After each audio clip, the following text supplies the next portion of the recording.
কিয়ামতের সবথেকে বড় আলামত হচ্ছে 10টা। জিবরিল আমিনকে আল্লাহ এই পৃথিবীতে রাসূলে পাকের কাছে, বিভিন্ন নবীদের কাছে জিবরাইলকে আল্লাহ পাঠিয়েছেন 1 বার, 2 বার, 3 বার। আর আমার রাসূলের কাছে জিবরাইলকে পাঠিয়েছেন 24,000 বার। শেষ যখন রাসূলে পাকের সঙ্গে জিবরাইলের দেখা হয়, জিবরাইলকে রাসূলে পাক বলছেন, শোনো ভাই, আর কোন দিন আসবো আমি জানি না।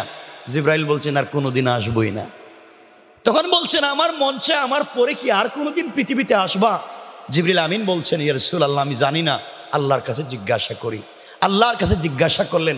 আল্লাহ বলেন, জিবরাইল, রাসূলে পাকের পরে তোমাকে আমি আরো 10 বার পৃথিবীতে পাঠাবো কিয়ামতের আগে।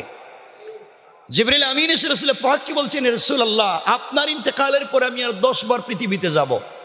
নবীজি বললেন, কেন যাবেন? কেন যেতে চাও? জিবরিল আমিন বলছেন, আমি জানি না, এটাও আল্লাহ জানেন। জিবরিল আমিন আল্লাহর কাছে জিজ্ঞাসা করলেন, আল্লাহ, আমি কেন যাব? আল্লাহ বললেন, এই পৃথিবীর থেকে দামি দামি 10টা জিনিস উঠাইয়া নেওয়ার জন্য যাবেন। কয়টা জিনিস? দামি দামি 10টা জিনিসকে উঠিয়ে নেওয়ার জন্য তোমাকে পৃথিবীতে পাঠাবো। জিবরিল আমিন এই দামি দামি যে 10টা জিনিস উঠাইয়া নিয়ে যাওয়ার জন্যই পৃথিবীতে আসবার কথা, আসলে এই 10টা জিনিস এখন পৃথিবীতে আছে না উঠে গিয়েছে? আমার মন চায় আপনাদেরকে এগুলা বলতে। যদি শোনেন আপনারা নিজেরা আশ্চর্য হয়ে যাবেন, আসলে আমরা এখন কি করতে পারি। যে 10 জিনিসকে উঠাইয়া নেওয়ার কথা, এগুলো আল্লাহ কি আসলেই উঠায় নিয়ে গেছেন? কারণ আমি যখন বলবো দেখবেন আসলে এগুলো নাই। সুতরাং আপনি আমি যে বসে আছি, এই যে আপনারা দাড়ি রাখছেন, আমিও রাখছি। আপনারা টুপি পরছেন, আমিও পরছি।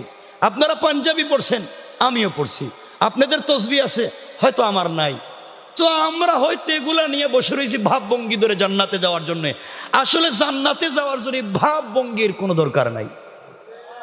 এই ভাবভঙ্গি, দাড়ি, টুপি, জুব্বা, পাগড়ি, পাঞ্জাবি, এগুলা ভাব ধরে জান্নাতে যাওয়া যাবে না।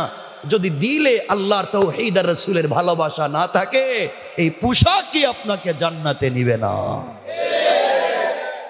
রাসূলে পাকের অনেক সাহাবী ছিলেন যাদের কাপড় ছিল না। বউ এবং স্বামী মিলে পোশাক ছিল একটা। স্বামী যেটা পরতেন, স্ত্রী ওটাই পরতেন। দুজন মিলে একটা কাপড়, আর কোনো কাপড়ও নাই, থাকবার কোনো ঘর নাই, গড়তে থাকেন। এরপরে আল্লাহ তাদেরকে দুনিয়া জান্নাতের সার্টিফিকেট দিয়েছেন। বোঝা গেল ভাবভঙ্গি শুধু জান্নাতের কারণ নয়। আপনাকে আমাকে জান্নাতে যেতে হলে দিলে লাগবে তাওহীদ আর রিসালাত। আজকে ইবাদতে স্বাদ পাই না। আমি আপনাদেরকে বলেছিলাম যে কথার থেকে সংক্ষেপ করে মনোযোগ দিয়ে শুনবেন। আল্লাহকে সন্তুষ্ট করা কোনো জিনিস দিয়ে এই পৃথিবীর মানুষকে সন্তুষ্ট করা যায় না। রব বলছেন যিনি খুশি হন এক জিনিসে, সেটা হচ্ছে সেজদা। সেটা কি? কথাগুলো মনোযোগ দিয়ে শোনেন আমার মুসলমান বন্ধুগণ, গভীর মনোযোগ। এই দুনিয়ার জমিনে আল্লাহ রাব্বুল ইজ্জত ওয়াল জালাল সৃষ্টির মধ্যে সর্বপ্রথম জিবরিল আমিনকে সৃষ্টি করলেন। স্রষ্টা হিসাবে আল্লাহ আছেন, আর জিবরিল আমিন আছেন, আর কোনো জিনিস বানান নাই।